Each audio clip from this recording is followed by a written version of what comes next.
Et si l'été devenait le moment idéal pour préparer la session de votre entreprise? L'été est là. Le rythme ralentit, les agendas se desserrent, les téléphones sonnent moins. Pour beaucoup de chefs d'entreprise, c'est l'occasion de souffler. Mais pour ceux qui envisagent la transmission de leur activité, cette période de calme peut devenir un moment privilégié pour réfléchir, structurer, préparer.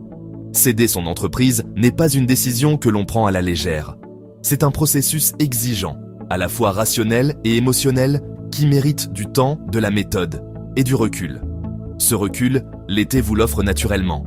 Loin du tumulte du quotidien, il devient plus facile de faire le point sur vos envies, vos priorités, vos appréhensions aussi. Pourquoi souhaitez-vous transmettre? À qui aimeriez-vous céder? Dans quel délai vous sentiriez-vous prêt? Que souhaitez-vous préserver dans cette entreprise que vous avez construite? Et surtout, que ferez-vous après? Quels projets avez-vous pour la suite?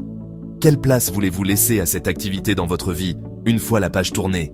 Ces questions sont essentielles, parce qu'on ne réussit pas une session si l'on n'a pas un minimum de clarté sur ce qui vient ensuite. Le repreneur ne s'intéresse pas seulement à ce que vous vendez, il s'intéresse aussi à comment vous allez transmettre et dans quel état d'esprit. C'est aussi le bon moment pour commencer à mettre de l'ordre dans vos documents, même si la vente n'est pas pour tout de suite. Reprendre les bilans, vérifier la cohérence de la structure juridique, actualiser les statuts si besoin. Et surtout, réunir les contrats importants. Les contrats commerciaux avec les clients, les fournisseurs, les salariés, les partenaires bancaires. Ce sont autant d'éléments qui permettent à un repreneur de comprendre les engagements de l'entreprise et de mesurer sa stabilité.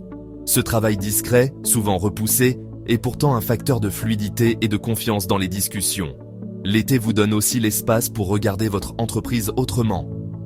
Si vous étiez à la place d'un acheteur, que penseriez-vous de son organisation actuelle? De sa dépendance à un client ou à un fournisseur? Du rôle que vous y jouez au quotidien? Il n'est pas rare qu'un dirigeant réalise, en prenant un peu de hauteur, qu'il peut encore agir pour rendre sa société plus autonome, plus lisible, plus attractive. Parfois, quelques ajustements suffisent à faire évoluer sensiblement la valeur perçue par un repreneur.